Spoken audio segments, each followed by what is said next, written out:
Good morning, Mom. Good morning, classmates. My name is Baikin Kigyapor, and our report for today is about nucleic acid. Before I start, I would like to say Assalamualaikum warahmatullahi ta'ala wa barakatuhu to all my fellow Muslim classmates. Structure and function of DNA. In 1928, Frederick Griffith experimented with smooth, virulent strain Streptococcus pneumonia and rough, non-virulent strain. So what are the smooth and rough colonies? It is a subcultures from smooth colonies from stable suspensions in salt solutions, while the cell from rough colonies tend to agglutinate spontaneously. So this is the example of the Griffith experiment. The Watson-Crick model. DNA is a double helix. In 1951, James Watson learns about X-ray diffraction patterns projected by DNA. In 1953, James Watson and Francis Crick proposed their double helix model of DNA structure. DNA, gene, and genome. DNA is a nucleic acid, gene, segments of DNA that encode protein, genome is entire the nucleic acid components of any organism. So what is nucleic acid? Nucleic acids are made up of individual nucleotides linked together, and it naturally occurring chemical compounds that serve as the primary information carrying molecules in cells. And also, nucleic acids are biopolymers or large biomolecules essential to all known forms of life. They are composed of nucleotides, which are the monomers made of three components.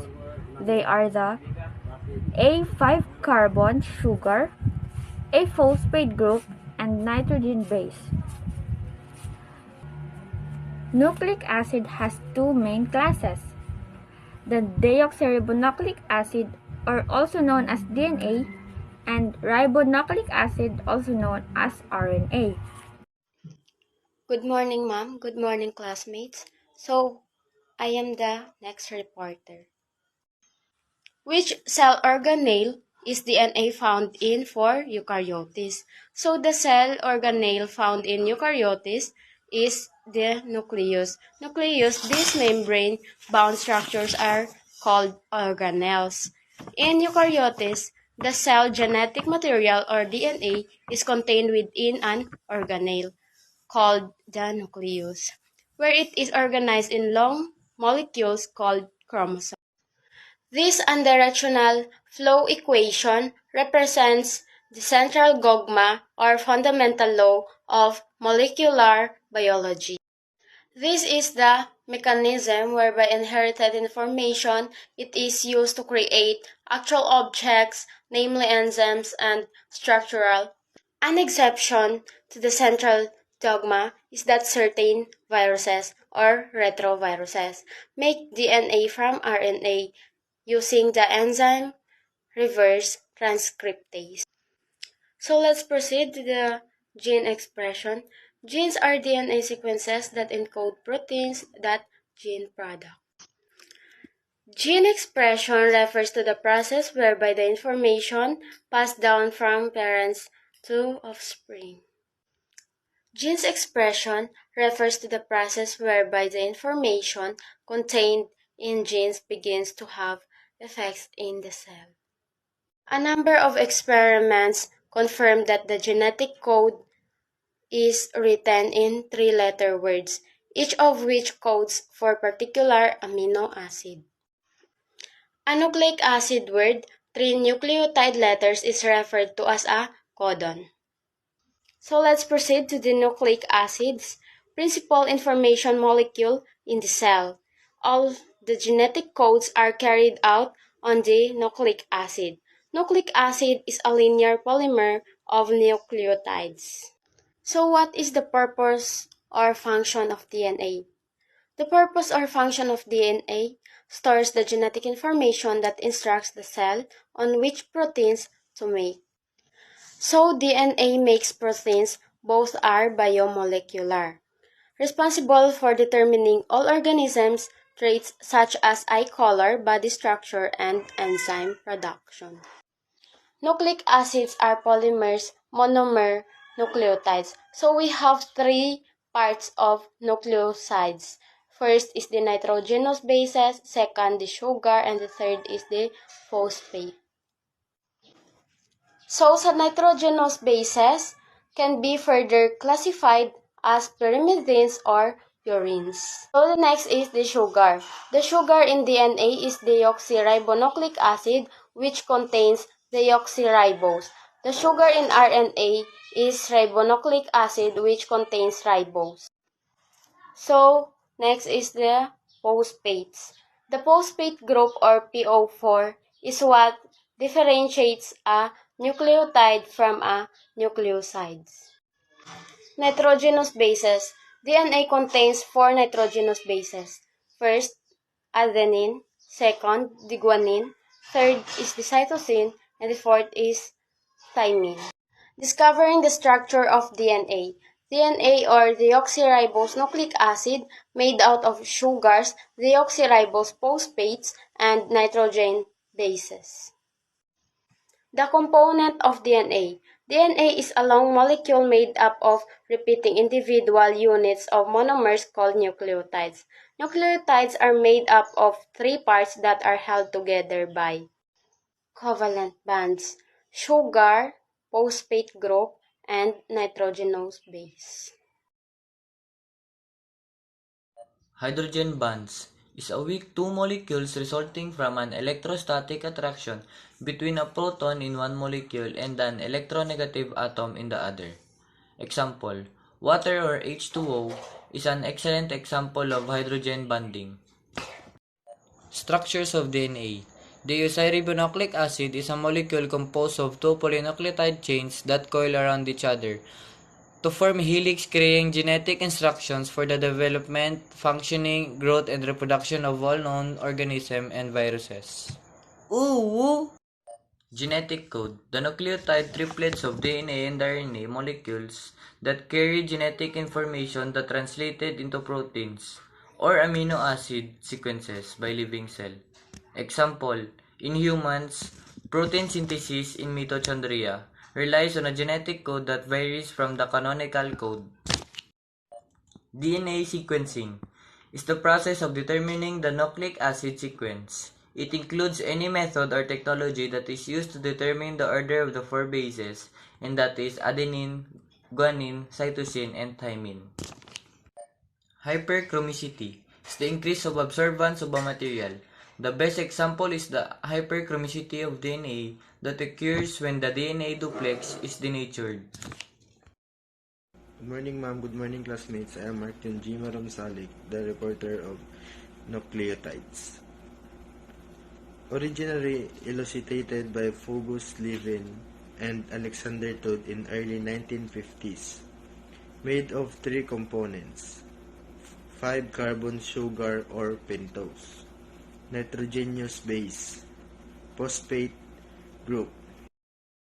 Number 1, sugar. So I have here some example of sugar from DNA and RNA. For DNA, 2-deoxyde-ribose, and for RNA, we have 2-D-ribose. Nucleotides. Nucleotides are the unit structure of nucleic acid. Nucleotides compose of three components. So the three components that compose of nucleotides are nitrogenous base A, C, G, T, or U. A stand for adenine, C stand for cytosine, G stand for guanine, T stand for thymine, and the U stands for uracil. So the second components that nucleotides compose is the pentose sugar, and the last is the phosphate. So let's proceed to the nitrogenous bases. So sa nitrogenous bases, may dalawang types tayo. First is purine and the second is pyrimidines. So sa purines, may dalawang components tayo. First is the two-ring structure. Second is adenine and guanine. Then sa pyrimidines, meron din dalawang components, the single ring structure and the cytosine, thymine, or uracil. Number 2, nitrogenous bases, planar, aromatic, heterocyclic derivatives, or purines, pyrimidines. So ito po ang structure of nitrogenous bases. So ito naman po ang structure sa nucleotides and nucleosides. So let's proceed to the chemical structure of DNA and RNA. So ito po ang chemical structure of DNA and RNA. Let's proceed to the nucleotides and nucleosides. So in this table, as you can see, there are some bases of nucleotides and nucleosides. The adenine, guanine, cytosine, uracil, and the thymine. The nucleoside of adenine is the adenosine and the deoxynucleoside niya is 2-deoxydenosine and the nucleoside of guanine is guanosine and the deoxynucleoside niya is 2-deoxyguanosine. Denaturating and annealing of DNA. The DNA double strands can be denaturated if heated 95 degrees Celsius or treated with chemicals. At regions denature first 2 H bonds, GC regions denature last 3 H bonds. DNA denaturation is a reversible process as denaturated strands can be reannealed again if cold. This process can be monitored using the hyperchromicity profile. It is used to monitor the DNA denaturation and annealing. It is based to monitor the fact that single-stranded or ssDNA gives higher absorption reading than double-stranded or DS at wavelength of 260 degrees. Using melting profile, we can differentiate between single-stranded and double-stranded DNA. Hyperchromicity melting profile. Using melting profile, we can differentiate between ssDNA and dsDNA. Melting profile can be also used to give an idea about the types of base pair-rich areas using the fact that ANT-rich regions denaturated first low melting point and sa GNC-rich regions denaturated last higher melting point. RNA structure. It is formed of linear polynucleotide. It is generally single-stranded. The pentose sugar is ribose. Uracil replaces thymine in the pyrimidine bases. Although RNA is generally single-stranded, intramolecular H-band base pairing occur between complementary bases on the same molecule or secondary structure. Types of RNA. Messenger RNA or mRNA carries genetic information copied from DNA in the form of a series of 3 base code, each of which specifies a particular amino acid. Transfer RNA or tRNA. It is the K that read to code on the mRNA. Each amino acid has its own tRNA which bind to it and carries it to the growing end of a polypeptide chain. Ribosomal RNA or rRNA associated with a set of proteins to the form of ribosomes. This complex structure, which physically move along the mRNA molecule, catalyze the assembly of amino acid into protein chain. They also bind tRNA that have the specific amino acids according to the code. RNA structure. RNA is a single-stranded polynucleotide molecule. it can take three levels of structure. Primary sequence of nucleotides, secondary hairpin loops or base pairing, tertiary motifs, and 3D foldings. RNA structure, transfer RNA, tRNA structure. Types of RNA, messenger RNA or mRNA, codes for proteins. Transfer RNA to tRNA adapter between mRNA and amino acids. Ribosomal RNA to rRNA forms ribosomes. Core for translation. Heterogeneous nuclear RNA or hnRNA. Small nuclear RNA or snRNA involved in post-transcriptional processing. So, the messenger RNA or mRNA is code for proteins. The function of messenger RNA carries the protein blueprint from a cell's DNA to its ribosomes, which are the machines that drive protein synthesis. Transfer RNA carries the appropriate amino acids into the ribosome for inclusion in the new protein. The transfer RNA or tRNA is an adapter between messenger RNA and amino acids. So the function of transfer RNA is a type of RNA molecule that helps decode a messenger RNA or mRNA sequence into a protein. tRNAs function at specific sites in the ribosome during translation, which is a process that synthesizes a protein from an mRNA molecule. The ribosomal RNA or rRNA forms ribosome core for translation. The function of ribosomal RNA is associated with a set of proteins to form ribosomes. This complex structure, sila ang mga pisikal na gumagalaw kasama ang mRNA molecule. So, ang pagsasama ng mga amino acids sa mga protein chains, pinagsasama-sama din nila or ginabind din nila ang mga tRNA at iba't ibang accessory molecules na kinakailangan para sa synthesis ng proteins. Next is the heterogeneous nuclear RNA.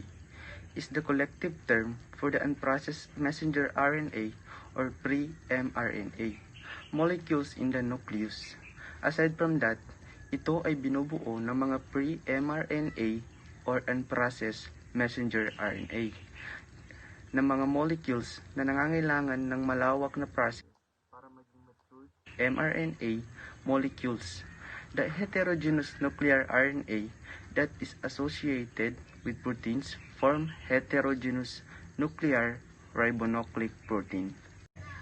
Next is the small nuclear RNAs or snRNAs involved in post-transcriptional processing. Furthermore, believed to play a role in the processing of the primary transcription products of split genes, thus allowing for precise alignment and correct excision of introns. Some, such as U1 snRNA, have been shown to have base complementarity with the ends of introns. Nucleotide, phosphate ester monomer of pentose, dinucleotide dimer, oligonucleotide short, polymer 10, polynucleotide long, polymer 10, nucleoside monomer of sugar plus base.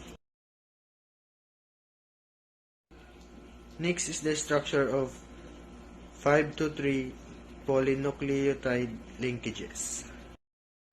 As you can see is the structure of phosphodiester bonds. 5 and 3 links to pentose sugar and N-glycosidic bonds. Links nitrogenous base to C1 pentose in beta configuration. This is the structure of 5 and 3 polarity. The 5 is end and the 3 is also end. Essential features of D-DNA right twisting. Double-stranded helix, antiparallel, based on the inside or perpendicular to axis. Uniform diameter, major and minor groove, complementary base pairing.